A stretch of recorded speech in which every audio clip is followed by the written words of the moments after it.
절의 말씀입니다. 욥기 42장 1절부터 7절의 말씀입니다. 저와 여러분이 한 절씩 돌아가면서 읽도록 하겠습니다.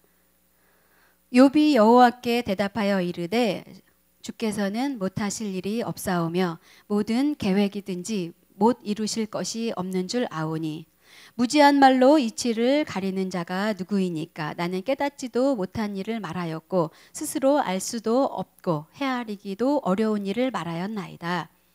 내가 말하겠사오니 주는 들으시고 내가 주께 묻겠사오니 주여 내게 알게 하옵소서. 내가 주께 대하여 귀로 듣기만 하였사오나 이제는 눈으로 주를 배옵나이다. 그러므로 내가 스스로 거둬들이고 티끌과 제 가운데서 회개하나이다. 여호와께서 욥에게 이 말씀을 하신 후에 여호와께서 대만 사람 엘리바스에게 이르시되 내가 너와 내 두 친구에게 노하노니 이는 너희가 나를 가리켜 말한 것이 내 종 욥의 말같이 옳지 못함이니이다. 아멘. 예, 오늘 말씀을 듣기 전에 저희가 조금 이제 시간이 좀 된 것 같기도 한데 우리 그 말레이시아에서 했던 찬양 중에 너무 은혜스러웠던 찬양을 함께 나누고자 하는데요. 오늘 함께 갔던 말레이시아 단기 선교 팀들이 나와서 주품에라는 노래를 말레이시아 노래로 주님께 드리도록 하겠습니다. 우리 박수로 격려하며 맞이하도록 하겠습니다.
한참 지난 것 같은데요. 또 찬양을 들으니까 저희가 말레이시아에서 누비며 다녔던 기억이 다시 새록새록 떠오르는 것 같습니다.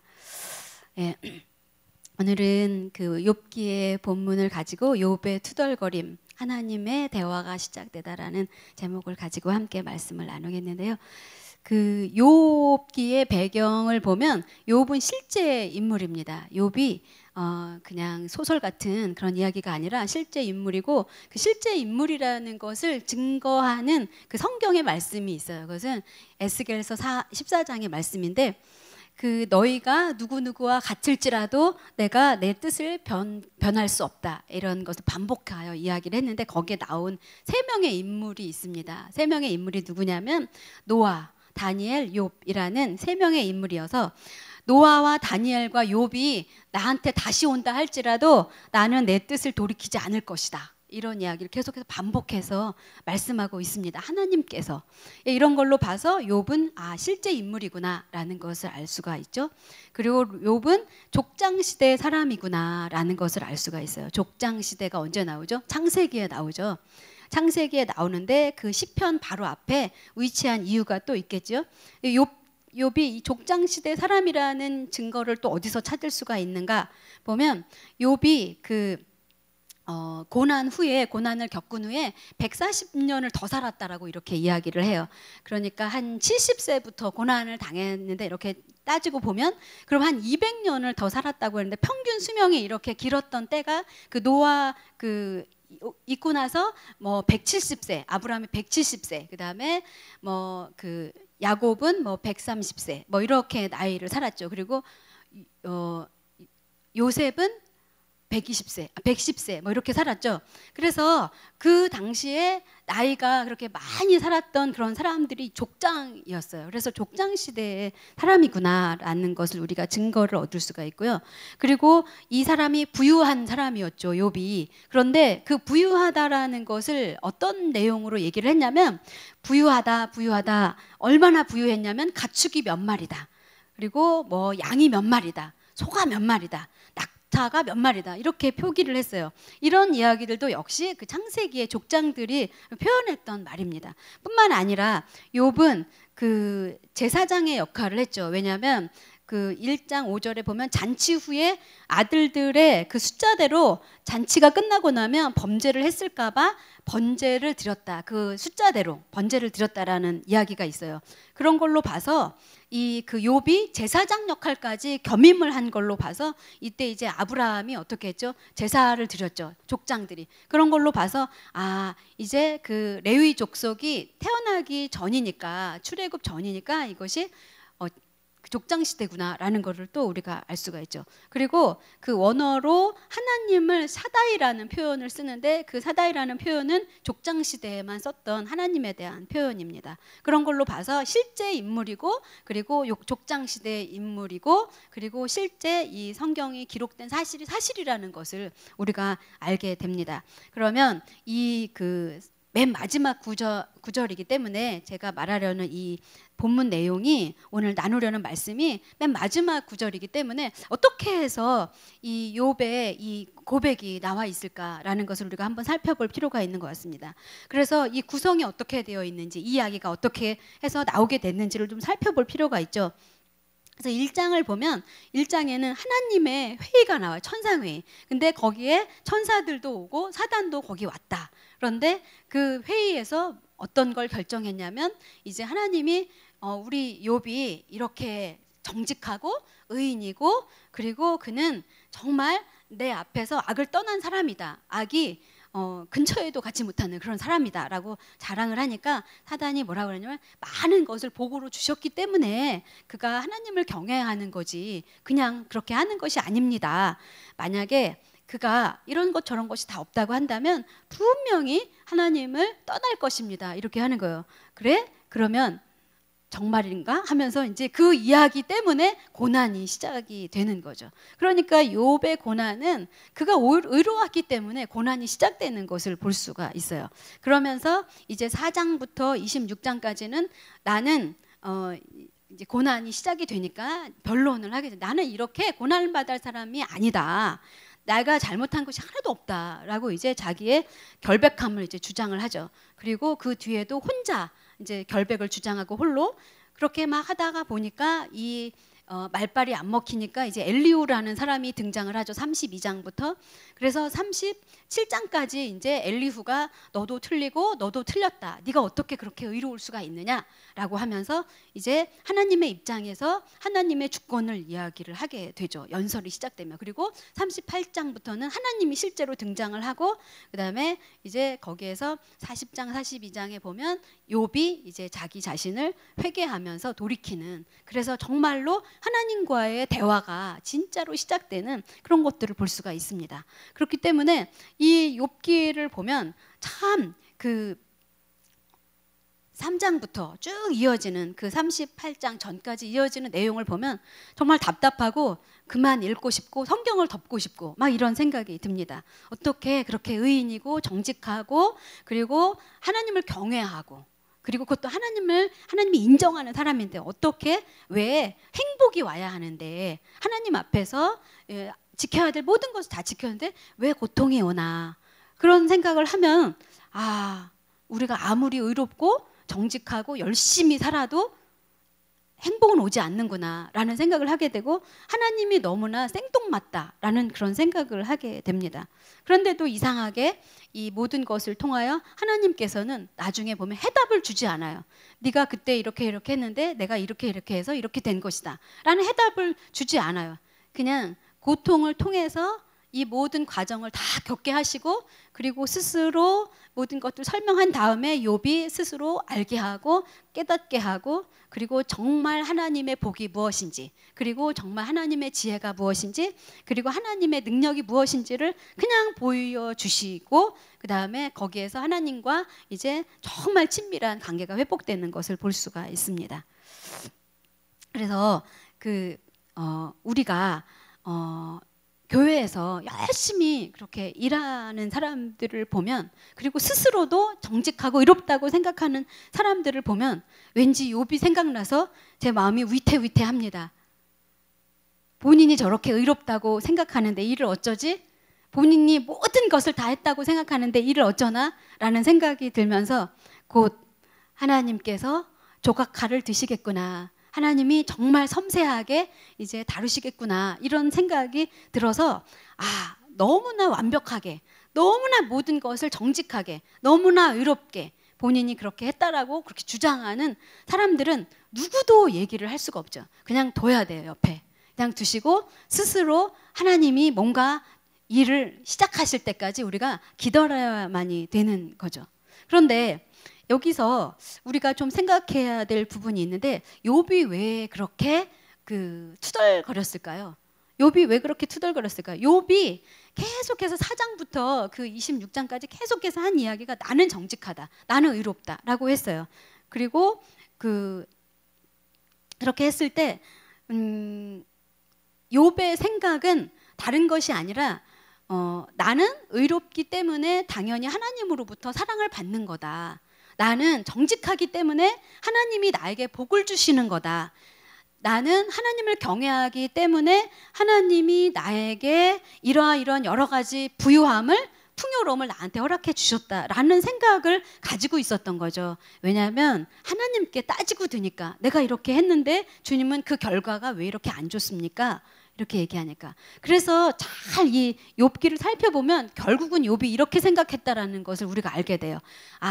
내가 이렇게 했기 때문에 주님이 나한테 복을 주시는 거구나. 그러니까 원인이 있으니까 결과가 좋지. 이렇게 생각하는 거예요. 그러면 뒤집어서 잘 생각해 보면 그러면 하나님의 은혜는 도대체 어디로 간단 말인가?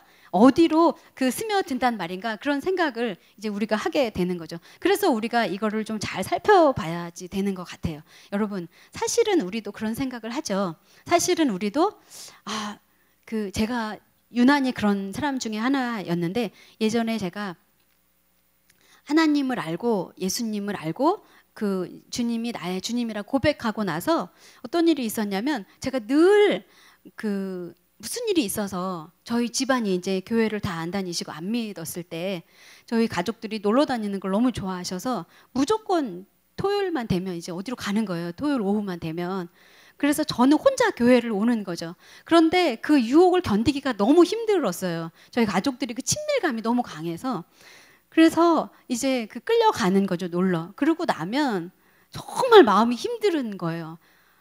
그러고 나면 그 주일날 오후쯤 되면 소화가 안 돼요. 그래서 탁 채버리는 거죠. 위가 운동을 안 해서. 제가 그런 사람이었어요. 굉장히 율법적인 사람이었던 거죠.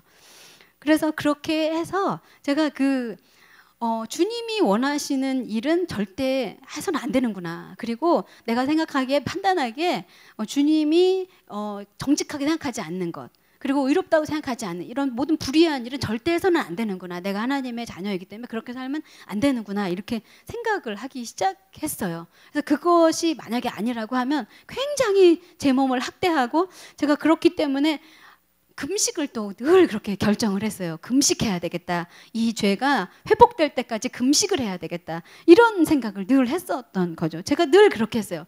그냥 참 힘든 생활을 했었던 거죠. 여러분 중에도 그런 분들이 있지 않을까 그런 생각이 듭니다. 그것이 나쁘다라는 것은 아닙니다.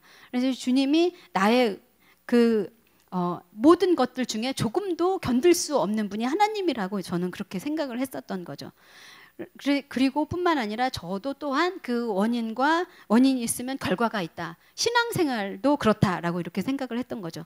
그런데 주님께서는 이거에 대해서 대답을 그런 식으로 하지를 않으세요. 이상하게도.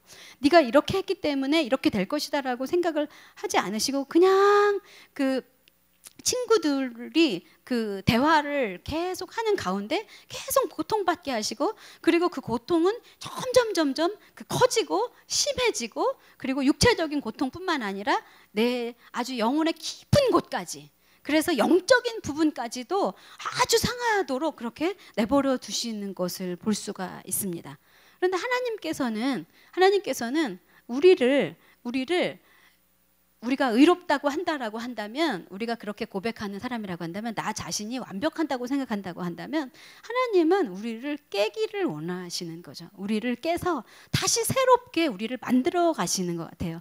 여러분, 제가 그래서 어떤 사람, 완벽하다고 하는 사람은 좀 그 사람을 이렇게 깨고 싶어요. 근데 나는 너무 부족하다, 나는 모든 것이 연약하다라고 하는 사람은, 그 사람은 완벽을 향하여 나아갈 수 있도록 계속 용기를 주는 그런 그 말씀을 자꾸 하게 되는 것 같아요. 여러분은 어떠십니까? 저는 그렇게 되게 되는 것 같아요. 그래서 이 욥도 스스로 의롭다고 생각을 하니까 하나님이 그를 깨가기 시작하는 거죠. 정말 네가 의로운가? 네가 정말 뼛속까지 의로운가? 이렇게 하면서 주님이 새로운 창조를 향하여 나아가는 것을 볼 수가 있습니다. 그래서 그 새로운 창조를 향하여 나아갈 때 고난이라는 방법을 이제 사용하시고 계시는 거죠.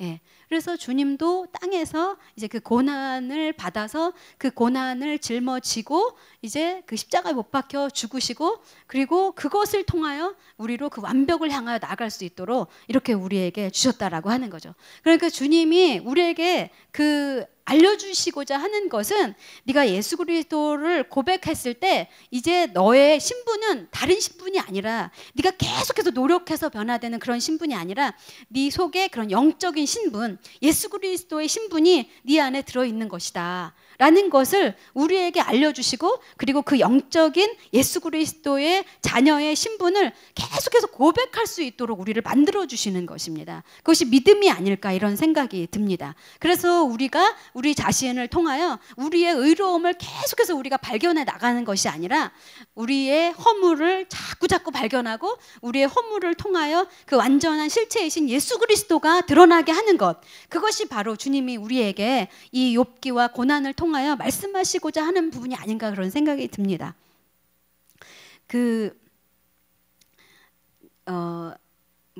제가 지난번에 그 선생님에 관한 간증을 한 적이 있었는데요. 그 선생님이 아주 잘 이제 나가셨죠. 중간고사 점수가 20점이 올라가고, 그리고 이제 기말고사도 이제 점수가 굉장히 높고, 이렇게 하면서 그 선생님이 이제 완전히 잘 나가게 됐어요. 그래서 그 이제 학교에서 그 선생님이, 저 선생님은 믿음이 정말 신실하다. 그리고 진짜 예수님 믿는 사람 맞구나. 그리고 저 사람은 하나님이 함께하는 사람이구나. 저 사람은 다르구나. 그리고 내가 알고 있던 어떤 사람들하고 구별되는 그런 사람이구나. 이런 생각을 이제 하게 된 거예요. 그런데 뜬금없이 사건이 터졌어요. 뭐냐면 그 이제 반에서 그 남자아이가 분노를 참지 못하고 여자아이에게 책상을 집어던진 거예요. 그래서 이 여자아이가 이 얼굴에 이가 다 나가버렸어요. 앞니가. 그래서 그 이제 부모가 찾아왔어요. 부모가 찾아왔는데 그 부모는 두 분 다 이제 아버님이 이 아이를 키우는 거죠. 여자아이도 그렇고 남자아이도 그렇고. 그래서 찾아왔는데 이제 그 남자아이의 부모님은 너무 죄송한 거죠. 그러니까 이제 죄인처럼 어떻게 해서든지 내가 다 이 일을 다 치료하고 그리고 다 내가 보상해 드리겠습니다. 이렇게 하고 이제 여자 쪽 아버지는 도대체 아이를 어떻게 키웠냐 이러면서 내가 가만히 있지 않겠다. 그리고 경찰서에 고소하겠다. 그래서 법적으로 이 문제를 해결하겠다. 이렇게 막 나오는 거예요. 그래서 이런 문제가 이제 생겼는데 이제 터무니없이 그 당하신 부모님이 이제 돈을 요구하시고 도저히 이 아버지는 이제 혼자 이 아이를 키우면서 해결할 수 없는 그런 이제 보상금을 요구하는 거죠. 그렇지만 어떻게 해서든지 내가 하겠다라고 이제 그런 과정 중에 있었는데 도저히 해결의 기미가 나지 않는 거예요. 네, 이 선생님이 정말 바쁘고 정신 없는데 그 사건이 이제 났는데 이 해결을 하려고 보니까 이 해결을 이제 그 학생부에 넘겨서 해결하려고 보니까 그 학교가 이제 사립학교인데다가 조직이 잘 정비되지가 않은 학교인 거예요. 그래서 이 선생님이 그거를 다 이제 하면서 하나씩 다 이제 해결을 해나가는 이제 그런 과정 중에 있었는데 그 해결을 해나가는 과정 중에 이 그 말도 안 되는 것들을 막 주장하고 이렇게 하는 과정 중에 이 선생님이 정말 이 남자아이 그리고 이 여자아이 오죽했으면 의자를 들었을까 그리고 오죽했으면 이빨이 나갔을까 이제 이런 상황을 우리가 상상은 할 수는 있지만 그걸 이제 부모님께는 얘기할 수 없었고 그리고 그렇게 얘기할 수도 없는데 다 이제 설득을 해나가는 거예요. 근데 아무리 설득을 해도 이제 안 되는 거죠. 둘 다 예수님 믿지 않고 이제 실마리가 조금도 보이지 않는데 그때 이 이제 해결이 되는 듯 싶으면 다시 이제 그 피해자 쪽 아버지가 내가 경찰에 신고해서 이거를 법적으로 대응해야겠다 막 이렇게 나오고 또 조그마한 어떤 실마리만 보인다 할지라도 막 그렇게 나오는 거예요. 너무너무 견딜 수 없게 됐죠. 네, 이 선생님이 너무너무 피곤한데 주일날 예배를 기다리는 거죠. 예배를 기다리면서 예배를 드리면서 하나님 오늘 그 예배를 통해서 말씀을 저한테 주십시오. 그리고 내가 이 말씀을 붙잡고 이 일을 해결하기를 원합니다. 주님 이 말씀을 제가 믿음으로 해결했다라고 말하게 해주시고 그리고 실제로 믿음으로 좀 해결하게 해주십시오. 이렇게 하면서 고백하면서 이제 했는데 그날 딱 말씀이 이제 죄에 대한 말씀인 거예요. 그래서 죄에 대한 말씀을 들으면서 이 말씀이구나. 맞아. 우리의 본질이 죄인이라는 거 우리가 아무리 포장을 하고 한다 할지라도 우리가 죄인이라는 사실을 붙잡고 이제 가는 거죠. 그래서 주님 내가 이 말씀 붙잡고 갑니다. 그리고 이제 만나서 이제 해결을 해나가는 거예요. 근데 이 남자아이가 어떻게 나오냐면 선생님은 여자만 편을 들고 그리고 내 얘기는 들어주지 않는다. 막 이런 얘기를 하는 거죠. 근데 이 아이를 붙잡고 이제 얘기를 막 하면서 기가 막히게 아무 소리도 듣지를 않는 거예요. 그리고 이 그 조직적으로 그리고 네가 왜 잘못했는지 그리고 네가 왜 벌을 받아야 되는지 그리고 이 일이 왜 일어났는지를 얘기를 조목조목 따지게 되면 어느 순간에 얘가 눈빛이 정말 살기를 띠면서 막 달려드는 거예요. 선생님이고 뭐고 없이. 너무너무 마음이 힘들었는데 이제 가서 그 이야기를 이렇게 하면서 어떻게 또 할 수 없어서 이야기를 하면서 내가 왜 예수님을 믿냐면 너네 아버지를 봐라. 너네 아버지를 보면 너네 아버지가 아무리 지금 애를 쓰고 백방으로 너를 어떻게든지 구원을 해주려고 해도 네 편을 들어서 너를 어떻게든 구출해 주려고 노력을 해도 어디에도 방법이 없지 않느냐. 그래서 나는 너의 아버지와 너를 위해서 방법을 달라고 기도하는 거다. 그래서 내가 하나님을 믿는 거다. 그래서 내가 너를 위해 기도하는 거다. 이렇게 얘기를 하니까 이 아이가 그제서야 그 진심을 알고 그리고 그 얘기를 들으면서 이렇게 눈시울이 뜨거워지더래요. 그래서 때는 이때다 라는 생각이 들어서 붙잡고 내가 너 위해서 기도해도 되겠냐? 이렇게 얘기를 했더니 그 아이가 그럼 해보라고. 그래서 이제 붙잡고 기도를 했죠. 그랬더니 얘가 눈물을 뚝뚝 이제 흘리게 된 거예요. 그래서 그러면 너 예수 믿어라. 내가 너 이렇게 따라해라. 그래서 구원을 시킨 거예요. 예수님을 영접을 시킨 거죠. 그렇게 하고 아버지도 그렇게 하고. 그리고 그 여자아이는 아주 깐죽거리고 그리고 한 대 때리고 싶을 그렇게 말을 얄밉게 하는 그런 친구였던 거죠. 근데 그 이제 아버지도 자기 법적으로 대응하겠다 이렇게 막 나오는데 이제 얼르고 달래고 이렇게 해서 안 되니까 이제 협박을 또 사용하면서 막 했던 거예요. 하시라. 그렇지만 이 아이의 앞날을 생각해 봐라. 이 오죽했으면 이렇게 하겠느냐. 이렇게 하면서 이제부터는 만약에 법적으로 대응하면 친구가 전혀 없어질 것이다. 그럼 어떻게 하겠냐. 아버님이 친구가 되겠냐 평생 동안 하면서 막 협박을 하면서 그렇게 하면서 나중에 이제 그 아이를 조용히 불러다가 이제 그 아이를 네가 왜 그렇게 됐는지 조목조목 따지면서 너 내가 왜 예수님 믿는지 아니? 하면서 다시 방법이 없다. 그러면서 이제 예수님을 영접하고 다시 이제 그렇게 했다라고 하는 거예요. 그래서 이 일을 해결을 잘했다라고 얘기를 합니다. 근데 그 친구 말이 그 선생님 말이 뭐라고 하냐면 제가 이거를 다 이렇게 해결을 하는데 학교 어디에다가도 그 학교인데 선생님들인데 다 있는데 다 배웠는데 어디다가 얘기를 할 수 없고 해결책을 찾을 수가 없었다라고 하는 거예요. 오직 주를 하나님께 대고 그리고 하나님으로부터 답이 오기를 기다리면서 그렇게 해결을 했다라고 하는 것입니다. 밖으로 이 모든 문제들이 나갔을 때 어려워지니까 오로지 주님께서 답을 주시기를 기다리면서 믿음으로 그렇게 했다라고 하는 거예요. 그래서 그가 고백하기를 믿음으로 사는 것이 뭔지를 이제 알게 되는 것 같다. 그리고 믿음으로 한 걸음 한 걸음 살아가는 것이 어떤 것인지 이제 알게 되는 것 같다. 그러면서 너무 신이 난대요. 너무 신이 난대요. 처음에는 이렇게 잘 나가는데 웬 엉뚱한 일이 벌어지는 거지? 이렇게 생각을 했는데 이것을 통해서 또 다른 믿음의 차원을 발견했다라고 이렇게 얘기하면서 한 걸음 한 걸음 주님이 동행하는 것이 무엇인지 내가 삶을 통하여 이제 터득하게 되는 것 같다라고 이렇게 얘기를 하는 거예요. 그러면서 이제 그 남자아이가 그 이제 그 상담하는 선생님들하고 이렇게 얘기를 하면서 그 선생님에 대한 이야기를 하면서 그분은 어떠냐? 그 교장 선생님은 어떠냐? 그러면 그 교장 선생님 뭐 이야기할 것도 없어요. 이렇게 얘기하다가 나중에 너희 담임 선생님 어떠냐? 그랬더니 착해요.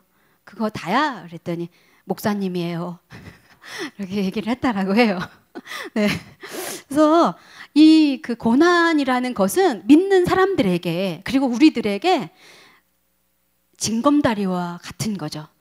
물길을 건널 수 있는 그 강을 건널 수 있는 그 징검다리 역할을 하는 거죠. 하나씩 문제들을 놓았을 때 그 징검다리를 건널 수밖에 없게 만들어 놓으시고 그 징검다리를 건너면서 그 믿음의 길을 가게 하는 그 방법을 우리에게 가르쳐 주신다라고 하는 것입니다. 바로 욥도 그런 사람이죠.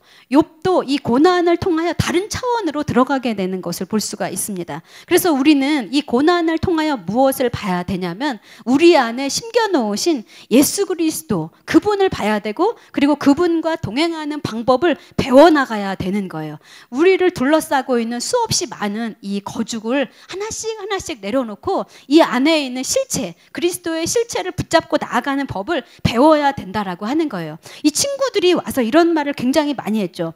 빌닷이라는 사람도 보면 8절에 죄를 지었으므로 하나님께서 너를 버려두는 것이다. 그러니까 죄가 있기 때문에 인과응보로 너는 벌을 받는 것이다. 이렇게 얘기를 했죠. 그 엘리바스라는 사람도 죄 없는 사람이 망하는 걸 본 적이 있느냐? 이렇게 얘기를 하는 거예요. 이 사람도 역시 죄 때문에 네가 망하는 것이다 이렇게 얘기를 하죠.